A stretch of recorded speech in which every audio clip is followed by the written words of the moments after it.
it's Alisa Murray here in the Sweet Life Kitchen. Hey, Sweet Lifers, guess what we're going to do today? We're going to take Buddha's hand and we're going to turn it into some wonderful infused vodka. Yes, my friends, vodka.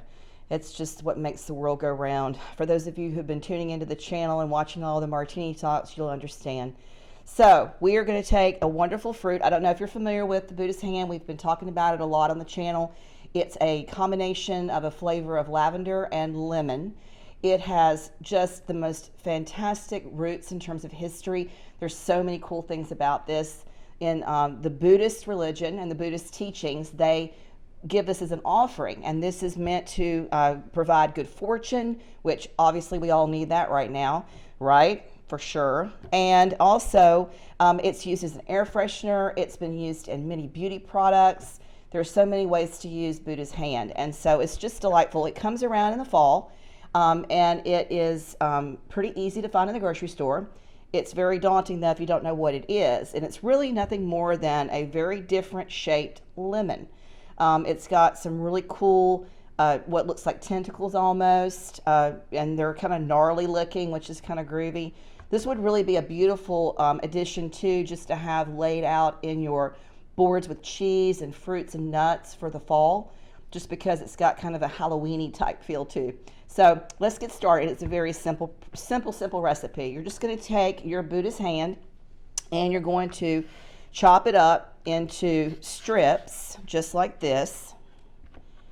And like so many of the other infused vodkas that we do, you're going to want to let this sit in your pantry for about a week. Shake it every couple of days just to make sure things are moving around in there a little bit. And then afterwards, you're going to take the fruit and we're going to strain it out of the vodka. We're going to put it through a couple of different filters with coffee filters or cheesecloth or both or paper towels, whatever you want to do. You want to make sure that none of the pieces of the Buddha's hand are still in your vodka. It's a clear, crisp, and very beautifully infused alcohol at that point. And then from there, you can use it for whatever you want. You can make lemon drop martinis. You could make some really cool extra special flavored lemon and orange or pomegranate martinis. There's so many different recipes for martinis these days, but this vodka could be used just like you would any other vodka that's flavored to make your cocktails and your cordials. So I'm going to take this and I'm going to put this in this mason jar, and I'm going to get probably another half of that hand over there. Get it in there so that there's a lot in there.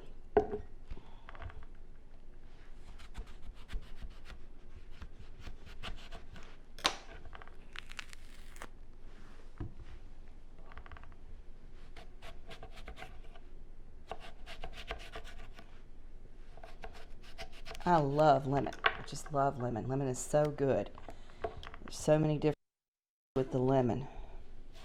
We've got a lemon and thyme, garlicky onion vinaigrette in another episode, which you'll find on the channel, which I'm sure you'll enjoy. We're making candied Buddhist hand for cookies and the syrup from that to use in teas.